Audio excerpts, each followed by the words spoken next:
VD. സതീശന് സൗജന്യമായി കൊടുക്കുന്നു.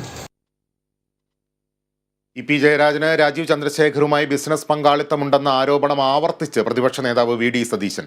വൈദേകം റിസോർട്ടിൽ ഇഡിയും ആദായ നികുതി വകുപ്പും പരിശോധന നടത്തിയപ്പോൾ അത് സെറ്റിൽ ചെയ്യാനാണ് രാജീവ് ചന്ദ്രശേഖറിന്റെ കമ്പനിക്ക് വിട്ടുകൊടുത്തത്. ഇതിന് തെളിവുകളുണ്ട്. തനിക്കും ഭാര്യയ്ക്കും ഇ.പിയുടെ സ്വത്തുക്കൾ ആവശ്യമില്ലെന്നും വി.ഡി. സതീശൻ പറഞ്ഞു. വൈദേകം റിസോർട്ട് അദ്ദേഹത്തിൻ്റെതാണ് എല്ലാവർക്കും അറിയാം. അവിടെ ഇൻകം ടാക്സ് റെയ്ഡ് നടക്കുകയും ഇ.ഡി അന്വേഷണം നടത്തുക അറിയാം.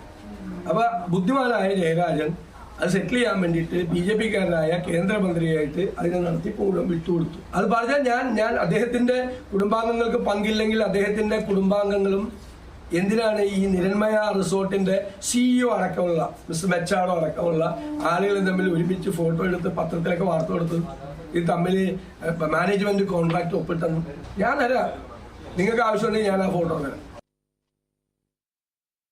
കേരളത്തിൽ വെള്ളിയാഴ്ച ദിവസം വോട്ടെടുപ്പ് പ്രഖ്യാപിച്ച നടപടി പിൻവലിക്കണമെന്നാവശ്യപ്പെട്ട് മുസ്ലിം ലീഗും ഇരുവിഭാഗം സമസ്തയും രംഗത്ത്.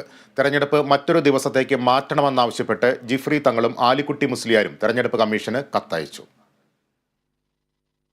രാജ്യത്ത് 7 ഘട്ടങ്ങളിലായി നടത്തുന്ന പൊതുതെരഞ്ഞെടുപ്പിന്റെ ഭാഗമായി കേരളത്തിൽ ഏപ്രിൽ 26 വെള്ളിയാഴ്ചയാണ് തെരഞ്ഞെടുപ്പ് നടക്കുന്നത്.